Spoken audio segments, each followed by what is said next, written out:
آ جاؤ. حضور نے فرمایا اس دن سب سے پہلے جو آواز آئے گی وہ اس غلام کو آئے گی. یہ ہے تعلیم میرے آقا مولا، یہ ہے سبق. یہ سبق ہے کہ غلام کو نہیں دیکھا گیا. پھر جناب شہادتیں شروع، جنگ شروع. میں صرف 2-3 واقعے آپ کو سنا کر میں اختتام کی طرف، ہمارے پاس ٹائم ہوئی ہے جتنا ہوتا ہے. جناب تلواریں بہت کم تھیں. حضرت سیدنا رفاعہ رضی اللہ تعالیٰ کی آنکھ کا ڈیرا نکل آیا. وہ حضور کی بارگاہ میں تشریف لائے، عرض کی، حاضر ہوئے، عرض کی یا رسول اللہ صلی اللہ علیہ وسلم آنکھ کا ڈیلا نکل آیا. حضور نے لعاب دان لگائی اور آنکھ کا ڈیلا رکھ دیا. بتایا ہمیں یہ کہ طاقت بھی ہوئے نا تو پھر بھی شریعت کو ضرورت پڑے تو دعاواں نہیں کرنی ہے، پھر آستانے تے بہ کے پھر جانا ہے. بڑی سمجھنے والی بات ہے. پھر صرف دعاؤں اور تسبیحوں پہ گزارا نہیں کرنا، پھر دین کی خاطر نکلنا ہے، پھر دین کے لیے کام کرنا ہے. ہمارے آقا کی ساری دعائیں، ساری چیزیں قبول ہوتی. فرمایا دیکھو میں بدر میں کھڑے ہو کے آنکھ ٹھیک کر رہا ہوں، اللہ نے مجھے یہ معجزہ عطا فرمایا ہے. اتنی دیر میں حضرت خبیب ہے، ان کا پہلو کٹ گیا تھا، پورا پہلو کٹ گیا تھا. ان کو حضور پہلو کٹ گیا ہے. میرے آقا نے پھر لعاب دان لگائی، اس کا پہلو ٹھیک ہو گیا. میرے آقا نے فرمایا دیکھو میرا رب کتنی میری مانتا ہے، لیکن بدر میں پہنچا ہے، لیکن بدر میں آیا ہوں، آنا پڑے گا. یہ نہیں کہ پیر ہے وہ مسجد بیٹھا رہے، گھر میں نماز ہی نہ پڑھنے آئے باجماعت، وہ فرائض ہی نہ ادا کرنے آئے، کوئی مالدار بن جائے تو چھوڑ دے بس مہر مجھے ضرورت نہیں ہے. یہ بدر ایک ایک پہلو پر جھنجھوڑ کے ہر شخص، ہر منصب والے کو، ہر مقام والے کو، ہر مرتبے والے کو سمجھاتے ہیں تیرا مرتبہ اگر ہے تو مصطفیٰ صلی اللہ علیہ وسلم کی سیرت کی وجہ سے ہے، حضور کی عطاؤں کی وجہ سے ہے. کچھ دیر کے بعد حضرت سیدنا عکاشہ جنہوں نے یہ کام کیا تھا صف میں کھڑے ہوئے، یہ پھر آئے. نے کہا تلوار ٹوٹ گئی ہے، پہلے ہی 8 تلواریں ہیں، تلوار ٹوٹ گئی ہے، تلوار نہیں ہے. میرے آقا مولا صلی اللہ علیہ وسلم نیچے چھڑی پڑی ہوئی تھی. حضور صلی اللہ علیہ وسلم نے فرمایا وہ کھجور کے تنے وہ جو پتے ہوتے ہیں ان کے اوپر چھوٹی سی بالکل باریک ہوتی ہے، وہ اٹھائی ٹہنی. میرے آقا مولا صلی اللہ علیہ وسلم نے فرمایا قاتل بہذا، فرمایا جاؤ اس کے ساتھ جہاد کرو.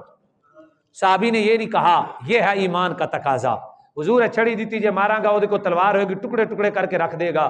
لیکن نہ ایمان یہ ہے جب رسول اللہ کا کلمہ پڑھ لیا پھر شک نہیں کرنا، جو رسول اللہ نے فرما دیا اس پہ عمل کر کے رہنا. حدیث میں تصدیق کریں، مسئلے میں تصدیق کریں. جب تصدیق ہو جائے پھر چونو چرانے عقل نہیں مانتی، سائنس کے مطابق نہیں ہے، یہ تقاضا نہیں ہے پھر ایمان کا. ایمان کا تقاضا یہ حضور نے کہہ دیا بس کام کر دیں. انہوں نے ایسے اٹھائی اور جیسے ایسے لہرائی نا تو اللہ نے چمکتی ہوئی تلوار بنا دی، چمکتی دھمکتی تلوار بن گئی. کچھ دیر کے بعد حضرت سلمہ ہیں، یہ نبی کریم صلی اللہ علیہ وسلم حضور کی بارگاہ میں حاضر نے کہا میری بھی تلوار ٹوٹ گئی ہے. میرے آقا مولا صلی اللہ علیہ وسلم نے ایک چھوٹی سی لکڑی پڑی ہوئی تھی، حضور نے وہ اٹھائی ہاتھ میں ڈالی، فرمایا جاؤ اضرب بہ، فرمایا جاؤ اس کے ساتھ لڑو، اس کے ساتھ لڑو. صحابی نے کچھ نہیں کہا، اتنی سی لکڑی دے دی ہے کیا ہو جائے گا. ہاتھ میں کہتے ہیں جب میں نے لہرائی تو اللہ نے چمکتی ہوئی تلوار بنا دی. اللہ نے، اللہ کی عطا، حضور کے معجزات، میرے آقا کی تصرف کا یہ عالم تھا. سمجھنے کی بات ہے یارو. آخر بدر میں جانے، آج پیر کے پاس چلے جاتے ہیں کہتے تویز دے ساڑھا کام ہو جائے، محنت نہیں کرنی، خود نہیں پڑھنا، نمازیں نہیں پڑھنی، قرآن کی تلاوت نہیں کرنی. جو حضور نے ہمیں اوراد وظائف دیے صبح و شام کرنے کے، حضور روزانہ کرتے تھے، وہ نہیں کرنے.